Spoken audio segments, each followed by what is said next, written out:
never thought about a visa because I was home and I didn't even understand what is that until I stepped out and realized, oh my goodness, you come from Africa and you just arrive and straightforward, you get your indefinite and then citizenship like that. You have to go through.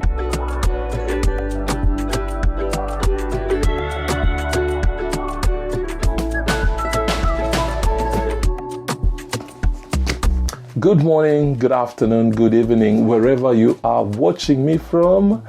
Hey, my name is Kelvin Perry and I am so excited to bring this series to you, How to Build in Zambia while living in the diaspora. And hey, you know what? I really do appreciate everyone that has found time to watch the content that we are producing under this series and the support that you are giving me. And just remember, please hit that like button, subscribe, and smack that bell if this is the first time you are stumbling on this page.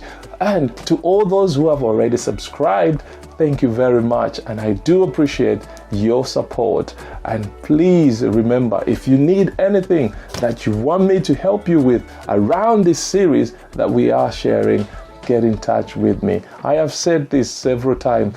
I am a quantity surveyor, been in the industry for many years, working in 4 different countries, including my own, Zambia. And definitely, I think if you are stuck with something or you're in the process of deciding about building back home and you want to ask anything to do with quantities, costs, and how best you can do it, because I have actually done it. I have built something back home. And I think I can share something with you if you are stuck and you need some help. If I can't, I will send you to somebody who can help you with what you are looking for.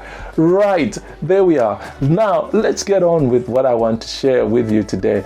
The last video, I actually shared some misconceptions about Africa, some misconceptions that are out there in the West.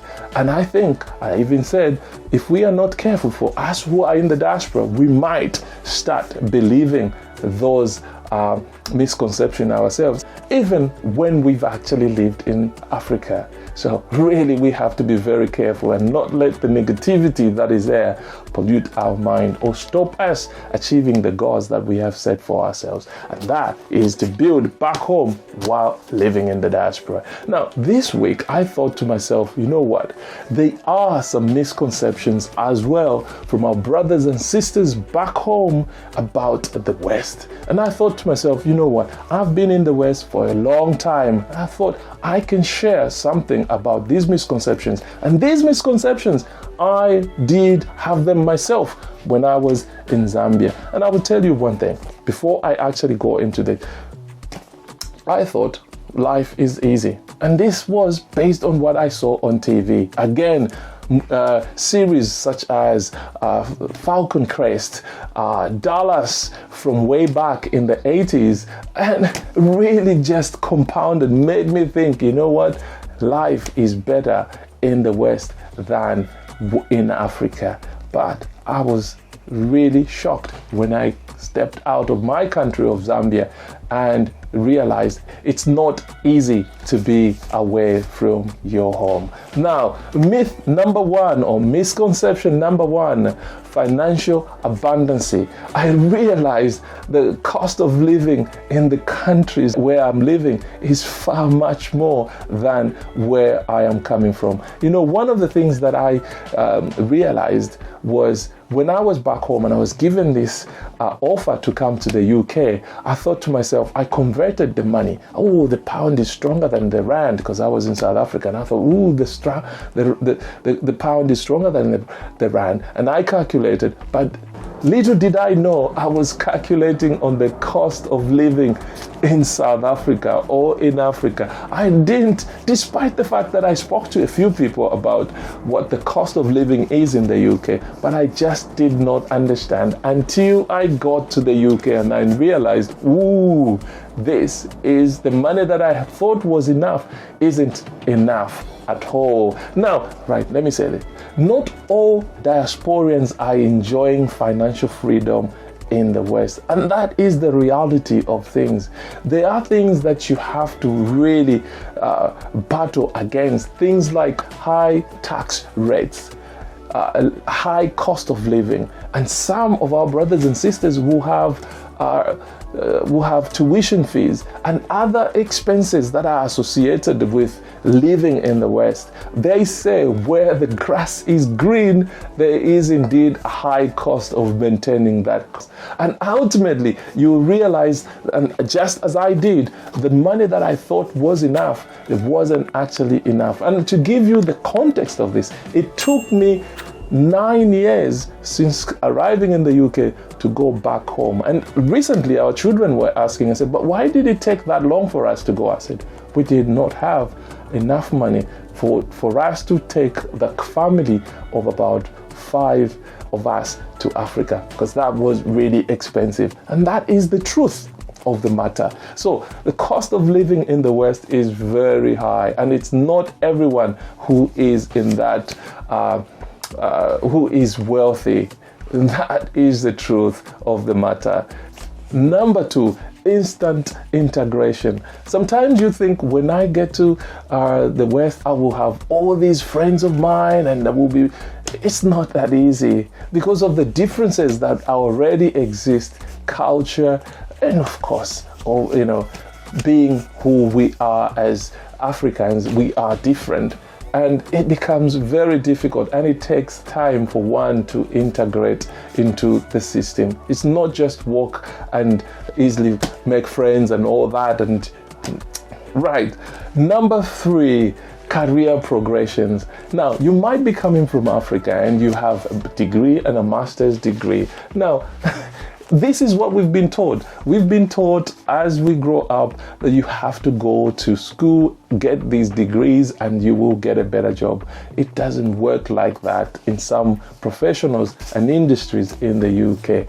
So you find that when you're coming from Africa, you possibly might need to upgrade your qualifications to bring your qualification to some kind of level with the local qualification. Now, not all universities will be recognized back home by in the West. So you have to be careful, and that could be a source of frustrations. You coming from Africa and you were a senior manager, and then you discover that you are put together with a graduate.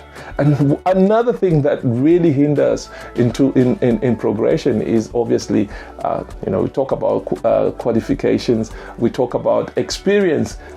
In the West, people look at your experience a lot more than your qualification, your academic qualification. Now, certainly in the construction industry, I am speaking about the construction industry, you need to have enough experience and know what you're talking about for people to really consider you. You come with a degree and a master's, they will say, Sontopo wa bomba, show us what you have done, show us if you understand what you're talking about. And that is how it is in the West. Now, again, when you look at that, language plays a part. If you sit down with, or if I sit down with a 25-year-old British young man from a university, the guy who thinks so fast and who just speak straight, I will have to convert my thoughts from my local language into English. By the time ndela ndande dontonka nyogusati njisenchila ndechi sungukula ipuntula venge vivine nde ipuntula fiaba pene ture filanda. But ingana alifyo wakula ndavena chinchila ndeve chibembe cha kweba chichashika ichibembe nkonko kuti mwala papa no papa fiala fumafi. But I have to use my language. Hey, I was just saying, I have to use my language. So when I have to filter, that becomes a hindrance. And when you're standing or you're speaking anywhere, somebody will think, oh my goodness, can we have this guy to represent us? And that becomes a problem, and that becomes an hindrance to progression in your career. And that you will discover that's how it is sometimes. Not all industries and not all Africans are the same. Certainly you are not like me, but you might fly just... But some of us have to go step until you get there. But that's how it is in in the West. The other misconception I will say is settling in the West when you come in. You know what? When I was in Zambia, I actually never thought about a work permit. I never thought about a visa because I was home and I didn't even understand what is that until I stepped out and realized, oh my goodness, the things that you have to do. It's not straightforward. A myth will be you come from Africa and you just arrive and straightforward, you get your indefinite and then citizenship. It's not like that. You have to go through so many things. You have to go through the tests. You know, you have to pay a lot of money. In our case, it costed us roughly about £10,000 to go through everything up to the end. When I came to the UK, I came on a work permit, and halfway through, 2 years before the 5 years expired, the system changed to a tier system and I had to convert to a tier 2. I had to pay. And then when that process finished, you had to pay to get your indefinite. And then when that finished, you had to pay. And that is how it is. I believe now it is even very expensive. You're talking about 7-8 years ago. So that is how it is in the West. It is very expensive and it's not easy. I believe back home people will think, oh my goodness, you just step in and that's, it's not like that. I hope this has given you some context in how life is in the diaspora as we try to build back home while living in the diaspora. And if you have any questions about what I've shared today, if you want to know anything about how life is working in the industry, the construction industry, quantity surveying, and anything around what I have discussed and what we are discussing in this series, get in touch with me and I will see if I can help you or give you some pointers to help you on your journey. I hope you've enjoyed this video, and if you have, please remember to hit that like button, subscribe, and please share this video with members of your community. I will see you in the next video. God bless you.